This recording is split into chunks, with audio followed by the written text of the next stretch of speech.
안녕하세요, 미드입니다. 목소리가 안 나오네요. 저희 아내가 아침부터 맥도날드 팬케이크를 먹고 싶다 해가지고 이렇게 급하게 서둘러서 나와서 팬케이크를 먹으러 갑니다. 팬케이크 좋아하시나요?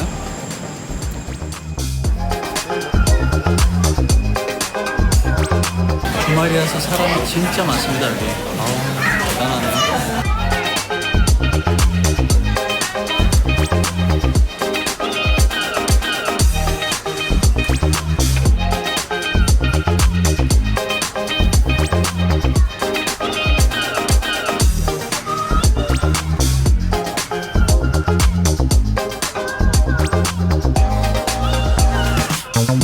안녕하세요, 미도입니다. 오늘은 실제로 저희 아이가 초등학교 생활을 어떻게 했는지에 대해서 얘기를 해보려고 합니다. 그 전에 싱가포르도 한국이랑 비슷하게 좋은 학교를 보내기 위해서 노력을 합니다. 그러다 보니 아시겠지만은 좋은 학교에 있는 주변의 집값은 엄청나죠. 근데 저번에 말씀드린 대로 그러니까 저희 아이처럼 외국인들은 선택의 여지가 별로 없습니다. 주변에 있는 가까운 학교에 입학을 하고 난 다음에 시험을 봐서 좋은 학교로 옮기는 경우가 많습니다. 저희 아이 친구였던 아이가 있었는데 그 아이도 5학년 때 되어서 시험을 봐서 다른 학교로 갔습니다. 본론으로 들어와서 싱가포르 초등학교도 한국이랑 같게 6년을 공부하게 됩니다. 교육 내용은 주로 영어, 수학, 그리고 과학, 그 다음에 모국어라고 해서 중국어, 인도어, 그 다음에 말레이어 중에 선택을 해서 배우게 됩니다. 그 외에 사회, 음악, 체육, 기타를 배우게 됩니다. 지금 와서 생각해 보면은 교육 과정 자체가 한 2년을 기준으로 좀 레벨이 높아지는 것 같았습니다. 그래서 1, 2학년 때는 학교에 거의 놀러 다니죠. 1학년, 2학년들이 학교에서 막 열심히 공부할 거야. 그럼 좀 안 어울리죠. 그리고 3, 4학년이 되면은 약간 심화학습이 된다고 할까요? 레벨이 조금 높아지는 단계입니다. 그러니까 전체적으로 배우는 거는 비슷한데 조금 더 어려워지는 그런 느낌으로 진행이 됩니다. 5학년, 6학년이 되면은 레벨이 생각보다 급격하게 높아집니다. 5학년 첫 시험에 성적이 급격하게 떨어지는 경우가 많이 생겼습니다. 한국에서는 중학교 때까지 공부를 어느 정도 하다가 고등학교 첫 시험에서 성적이 많이 떨어지는 경우가 있죠. 그것과 약간 비슷하다고 생각하시면 됩니다. 아이의 시험 문제를 보니까는 실제로 4학년 때보다 굉장히 난이도가 높아져서 아이들이 많이 어려워하고 좌절하는 아이들도 많이 생깁니다. 저번에 말씀드렸다시피 6학년 말에 PSLE 시험이 진행이 되는데 얼마 남지 않은 상황에서 성적이 떨어지니까는 어떻게 보면 걱정하는 게 너무나 당연한 것이죠. 그리고 5학년 때부터는 아이들의 수준에 따라서 반이 나뉘게 됩니다. 좀 쉬운 반으로 간 아이들은 초급 기초 과정을 계속해서 심화학습을 하게 되고 잘하는 반 아이들은 조금 더 어려운 레벨의 공부를 진행합니다. 수학과 과학, 영어, 그리고 중국어 이렇게 4과목에 대해서 그렇게 진행이 됩니다. 초등학교부터 이렇게 우열반을 나눈다는 게 저희는 사실 마음에 들지는 않았지만은 어떻게 생각하면 합리적일 수도 있습니다. 하지만 저희는 거기에 동의를 하진 않습니다. 싱가포르 아이들은 1학년 때서부터 학원을 다니는 경우가 많습니다.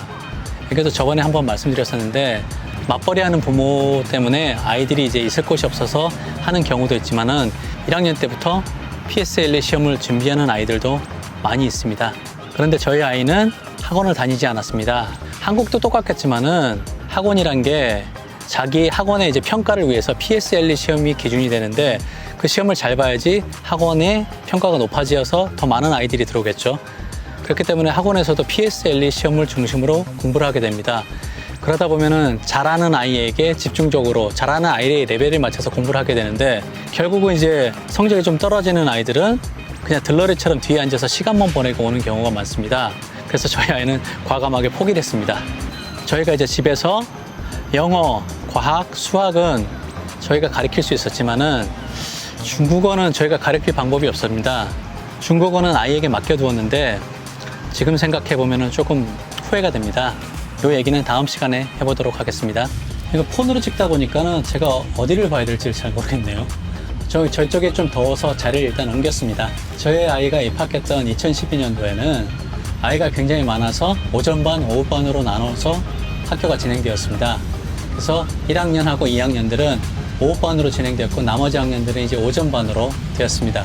저희 아이가 졸업할 때 아이들이 조금 더 줄었는지 그때는 이제 모두 다 오전반으로 바뀌었었습니다. 1학년, 2학년 때는 반드시 보호자가 등교를 시키고 또 학교에서 끝나는 시간에 맞춰서 기다렸다가 아이를 데리고 와야 됩니다. 등교할 때는 조금 덜 했는데 이제 하교 시에는 선생님들이 반드시 보호자를 확인하고 아이를 보내줍니다. 그리고 아무도 오지 않을 경우에는 선생님들이 아이를 케어하고 있다가 보호자에게 전화를 해서 데려갈 수 있도록 했습니다. 보통 수업 시간은 하루를 잡았을 때 한 6시간 정도입니다. 그래서 오전반 아이들은 7시 25분서부터 시작해서 12시 25분까지, 그리고 오후반 아이들은 이제 저학년이다 보니까는 오후 6시 정도에는 끝났습니다. 12시 30분부터 해서 오후 6시 정도니까 5시간 반 정도 해서 끝났습니다. 오후반은 뭐 아이가 뭐 늦게 일어나는 상관인데 오전반 아이들은 7시 25분까지 가려면은 최소한 저 같은 경우는 이제 집이 가까워서 상관없었지만은 굉장히 일찍 일어나야 됩니다. 저희 아이 같은 경우에도 그 시간을 맞추기 위해서는 6시 15분에서 20분 정도에 일어나서 씻고 아침을 먹고 이제 준비해서 학교로 가게 되는데, 초등학교 3학년이 아침에 새벽같이 일어나서 이렇게 준비한다는 게 지금 생각해도 좀 안타까운 일입니다. 오후반 아이들은 처음에 등교해서 30분 정도, 싱가포르는 뭐 전학년이 다 그렇지만은 강당에서 모여서 간단한 조회를 하고 난 다음에 반으로 들어가서 공부를 했습니다.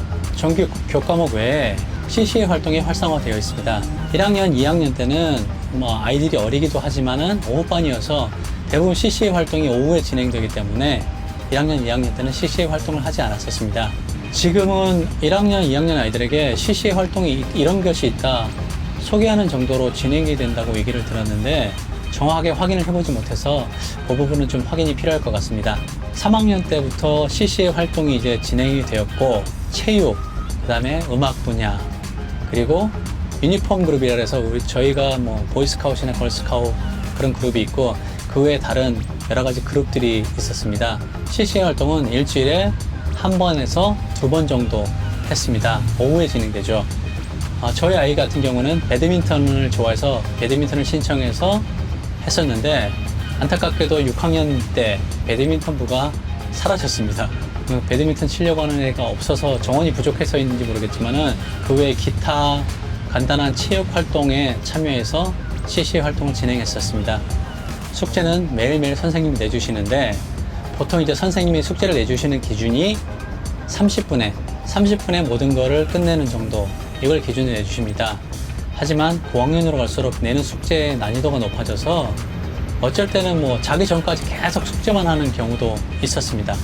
그리고 대부분의 책들을 이제 가방에 들고 다니다 보니까는 가방이 굉장히 무거워졌습니다. 그래서 싱가포르 아이들 가방 메고 다니는 거 보면은 조그만 아이가 가방만 무거워서 가방을 끌고 다니는 느낌이 들 정도로 가방을 무겁게 하고 다녔었습니다. 학교의 출결 상황을 말씀드리면은 학교에서는 지각을 철저하게 관리를 합니다. 그래서 아침에 등교할 때 지각을 하게 되면은 경비실에서 이제 이름을 적고 반하고 이름을 적고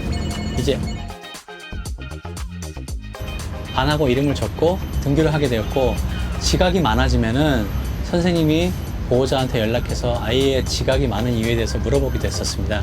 그리고 신기했던 게 여기 있는 아이들은 지각을 했다고 해서 뛰는 아이를 본 적은 없습니다.